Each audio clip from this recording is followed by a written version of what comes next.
નમસ્કાર અમારા દિલથી વાલા દર્શક મિત્રો, સ્વાગત છે આપનું આપણી આ યુટ્યુબ ચેનલ ભાવેશ મકવાણા ન્યૂઝમાં। તો બધાને જય શ્રી કૃષ્ણ, જય માતાજી, હર હર મહાદેવ। તો મિત્રો, નિવૃત્તિ પામેલ 63 વર્ષથી ઉપરના પેન્શનરો માટે બિગ ગુડ ન્યૂઝ આવી ગયા છે। તો આજની તારીખ 13/6/2025ના મોટા પેન્શન ન્યૂઝના આપણે આજે વાત કરવાના છીએ। તો ખાસ કરીને ડોન્ટ મિસ એન્ડ એટલે કે વિડીયોનો અંત છે તે જોવાનો તમે ચૂકતા નહીં, કારણ કે અંતમાં ખૂબ સરસ મજાની વાત આપણે કરી છે। તો મિત્રો, વિડીયો અંત સુધી જોઈ લેજો અને હજી સુધી જો આપણી આ ચેનલ તમે સબસ્ક્રાઈબ ન કરી હોય તો ડેઈલી આવી જ માહિતીઓ મેળવવા માટે આપણી આ યુટ્યુબ ચેનલ સબસ્ક્રાઈબ કરી લેજો મિત્રો। તો શરૂ કરીએ આજનો વિડીયો। તો વાત કરીએ તો પગાર વધારો, લાખો કેન્દ્ર સરકારના કર્મચારીઓ અને પેન્શનરો માટે ખરાબ સમાચાર છે।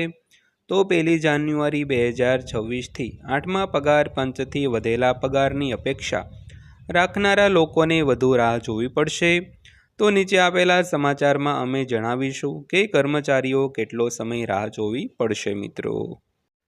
તો વાત કરીએ તો લાખો કેન્દ્ર સરકારના કર્મચારીઓ અને પેન્શનરો માટે ખરાબ સમાચાર છે। તો 1 જાન્યુઆરી 2026થી 8મા પગાર પંચથી વધેલા પગારની અપેક્ષા રાખનારા લોકોએ વધુ રાહ જોવી પડશે। તો નવા સંકેતો અનુસાર પગાર સુધારણામાં વિલંબ થવાની સંભાવના છે, જે કર્મચારીઓની રાહ લંબાવી શકે છે। તો પગાર પંચની રચનાથી લઈને તેના અમલીકરણ સુધીની પ્રક્રિયાઓમાં ઘણો વિલંબ થવાની શક્યતા છે, જેને કારણે કર્મચારીઓમાં ચિંતા વધી ગઈ છે। તો સરકાર દ્વારા હજુ સુધી કમિશનની રચના કરવામાં આવી નથી કે ટીઓઆર સંદર્ભની શરતોને અંતિમ સ્વરૂપ આપવામાં આવ્યું નથી। તો આનાથી સ્પષ્ટ થાય છે કે પગાર વધારાની પ્રક્રિયામાં વિલંબ થઈ રહ્યો છે। તો ચાલો જાણીએ કે આ વિલંબનું કારણ શું છે અને તેના પર તમારા પગાર પર શું અસર પડશે મિત્રો। તો સૌથી પહેલાં વાત કરીએ તો પગાર પંચની રચનામાં વિલંબ કેમ। 8મા પગાર પંચની રચનામાં વિલંબનું સૌથી મોટું કારણ તેના ટર્મ્સ ઓફ રેફરન્સ એટલે કે ટીઓઆરને અંતિમ સ્વરૂપ ન આપવું છે। તે ટીઓઆર એ પાયો છે જેના પર પગાર પંચની આખી ઇમારત ઊભી હોય છે। તો તે નક્કી કરે છે કે કમિશન કયા મુદ્દાઓ પર સરકારને તેની ભલામણો આપશે, તો તેમની ભલામણોને અવકાશ શું હશે અને રિપોર્ટ સબમિટ કરવા માટે તેને કેટલો સમય મળશે। તો સૂત્રોના જણાવ્યા અનુસાર આ વખતે ટીઓઆર તૈયાર કરવાની પ્રક્રિયામાં ઘણો સમય લાગી રહ્યો છે। તો જ્યાં સુધી સરકાર ટીઓઆરને અંતિમ સ્વરૂપ ન આપે ત્યાં સુધી ન તો કમિશનની ઔપચારિક રચના થઈ શકશે અને ન તો તેનું કામ શરૂ પણ થઈ શકશે। તો ત્યારબાદ વાત કરીએ તો પગાર સુધારો 2027 સુધી મુલતવી રાખી શકાય છે। તો રચનામાં વિલંબની સીધી અસર ભલામણોના અમલીકરણ પર પડશે। તો વર્તમાન પરિસ્થિતિને જોતા એવો અંદાજ લગાવવામાં આવી રહ્યો છે કે સૌથી પહેલાં કમિશનનું બંધારણ, જો ઝડપી પ્રક્રિયા નહીં થાય તો 2025ના અંત સુધીમાં કમિશનની રચના થઈ શકે છે। ત્યારબાદ વાત કરીએ તો રિપોર્ટ તૈયાર કરવામાં લાગેલો સમય। તો એકવાર રચના થઈ ગયા પછી કમિશનને દેશભરના કર્મચારી સંગઠનો, મંત્રાલયો અને નિષ્ણાંતો સાથે પરામર્શ કરીને વિગતવાર અહેવાલ તૈયાર કરવામાં ઓછામાં ઓછા 15 મહિનાનો સમય લાગશે મિત્રો। તો ત્યારબાદ ત્રીજા મુદ્દાની વાત કરીએ તો ભલામણો ક્યારે આવશે। જો આ મુજબ 8મા પગાર પંચનો અંતિમ અહેવાલ 2027ની શરૂઆત સુધીમાં જ સરકારને સુપરત કરવામાં આવશે। ત્યારબાદ વાત કરીએ તો તેનો અમલ ક્યારે થશે। તો રિપોર્ટ મળ્યા પછી સરકાર તેને કેબિનેટમાં પસાર કરશે અને પછી તેને લાગુ કરવા માટે એક સૂચના જારી કરવામાં આવશે। તો આ સમગ્ર પ્રક્રિયાને જોતા વધેલો પગાર 2027માં જ કર્મચારીઓના હાથમાં પહોંચવાની શક્યતા છે મિત્રો। તો ત્યારબાદ જોઈએ તો ફિટમેન્ટ ફેક્ટર 3.68ની અપેક્ષાઓ નકામી થઈ છે। તો પગારમાં વધારાની રકમ ફિટમેન્ટ ફેક્ટર દ્વારા નક્કી કરવામાં આવે છે। તો આ તે સંખ્યા છે જેના દ્વારા તમારા મૂળ પગારનો ગુણાકાર થાય છે। તો 7મા પગાર પંચમાં તે 2.57 ગણો હતો। તો કર્મચારી સંગઠનો લાંબા સમયથી તેને 3.68 ગણો કરવાની માંગ કરી રહ્યા છે, પરંતુ હવે જે માહિતી બહાર આવી રહી છે તે ચોંકાવનારી છે। તો સૂત્રોના જણાવ્યા અનુસાર 8મા પગાર પંચમાં ફિટમેન્ટ ફેક્ટર 1.92 રહેવાની શક્યતા છે। તો સરકાર તેમાં કોઈ મોટા ફેરફાર કરવાના મૂડમાં નથી. જો ફિટમેન્ટ ફેક્ટર 1.92 રહેશે તો તે કર્મચારીઓ માટે મોટો ફટકો હશે, કારણ કે તેનાથી પગારમાં અપેક્ષિત વધારો થશે નહીં મિત્રો. તો ત્યારબાદ વાત કરીએ તો શું 1 જાન્યુઆરી 2026થી બાકી રકમ ઉપલબ્ધ થશે? એક મોટો પ્રશ્ન એ છે કે જો 2027માં પગાર વધે છે તો શું કર્મચારીઓને નુકસાન થશે?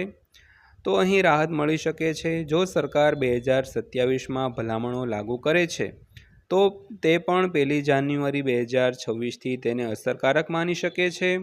તો આવું પહેલાં પણ બન્યું છે. જો સરકાર 1 જાન્યુઆરી 2026થી 8મા પગાર પંચને અસરકારક માની લે છે તો કર્મચારીઓને સમગ્ર સમયગાળા માટે બાકી રકમ મળી શકે છે. આનો અર્થ એ થયો કે જાન્યુઆરી 2026થી નવું પગાર પંચ લાગુ થાય ત્યાં સુધી વધેલા પગારના બધા પૈસા તમારા ખાતામાં એકસાથે આવશે. જો કે આ અંગેનો અંતિમ નિર્ણય સરકારના ઈરાદા અને કમિશનની ભલામણો પર નિર્ભર રહેશે મિત્રો. તો ત્યારબાદ જોઈએ તો TOR ન બનવાને કારણે મામલો અટકી ગયો. તો 8મા પગાર પંચની રચનામાં વિલંબથી કર્મચારી સંગઠનો ગુસ્સે છે.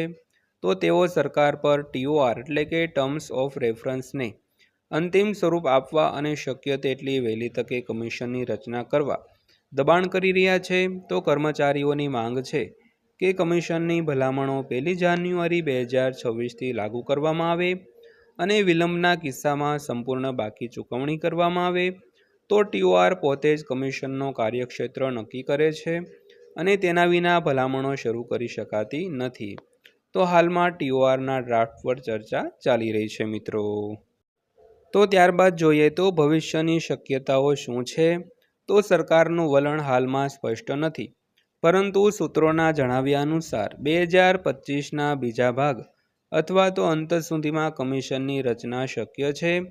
તો આવી સ્થિતિમાં કર્મચારીઓએ 2027 પહેલાં પગાર વધારાની અપેક્ષા રાખવી જોઈએ નહીં મિત્રો. તો ત્યારબાદ વાત કરીએ તો હવે રિપોર્ટ ક્યારે તૈયાર કરી શકાય છે? તો 2025ના અંત સુધીમાં કમિશનની રચના કરવામાં આવશે. ભલામણો તૈયાર કરવાનો સમયગાળો ઓછામાં ઓછો 15 મહિનાનો હશે. તો માર્ચ-એપ્રિલ 2027માં રજૂ કરાયેલી કામચલાઉ ભલામણો તેમજ અમલી તારીખ 1 જાન્યુઆરી 2026. તો ત્યારબાદ અંતમાં વાત કરીએ તો વારંવાર પૂછાતા પ્રશ્નો, 8મા પગાર પંચ સંબંધિત સામાન્ય પ્રશ્નો. તો સૌથી પહેલો પ્રશ્ન જોઈએ તો શું 8મા પગાર પંચની રચના થઈ ગઈ છે? તો તેના જવાબમાં ના, ન તો કમિશનની રચના થઈ છે અને ન તો હજુ સુધી TOR નક્કી થયો છે. ત્યારબાદ જોઈએ તો શું તે 1 જાન્યુઆરી 2026થી અમલમાં આવશે? તો તેના જવાબમાં જોઈએ તો સરકાર તેને 1 જાન્યુઆરી 2026થી લાગુ કરવાનું વિચારી રહી છે, પરંતુ રિપોર્ટ 2027માં આવશે. ત્યારબાદનો પ્રશ્ન જોઈએ તો શું કર્મચારીઓને બાકી રકમ મળશે, એટલે કે કર્મચારીઓને DA એરિયર્સ મળશે? તો તેના જવાબમાં જોઈએ તો જો સરકાર અમલીકરણ તારીખ 2026 રાખે અને રિપોર્ટ 2027માં આવે તો બાકી રકમ મળવાની શક્યતા છે મિત્રો. ત્યારબાદ જોઈએ તો નવું શું ફિટમેન્ટ ફેક્ટર હશે? તો 8મા પગાર પંચમાં ફિટમેન્ટ ફેક્ટર 1.92 રહેવાની શક્યતા છે. તો ત્યારબાદનો પ્રશ્ન જોઈએ તો શું સરકાર તરફથી કોઈ સત્તાવાર નિવેદન આવ્યું છે? તો અત્યાર સુધી આ અંગે કોઈ સત્તાવાર પુષ્ટિ થઈ નથી મિત્રો. તો મિત્રો આ બધી આપણે જે માહિતી મળે તેની બધી વાત કરતા હોઈએ છીએ, પણ હજુ સુધી કોઈ સત્તાવાર પુષ્ટિ થઈ નથી. એટલે વિડીયો તમે અંત સુધી જોયો બદલ આપનો દિલથી આભાર. અને જો આવા જ વિડીયો જોવા માંગતા હો તો આપણી આ ચેનલને સબસ્ક્રાઈબ કરી લેજો અને આપણા વિડીયોને લાઇક પણ કરી દેજો મિત્રો. તો ફરીવાર પાછા મળીશું આવા જ એક નવા વિડીયો સાથે, નવી માહિતી સાથે.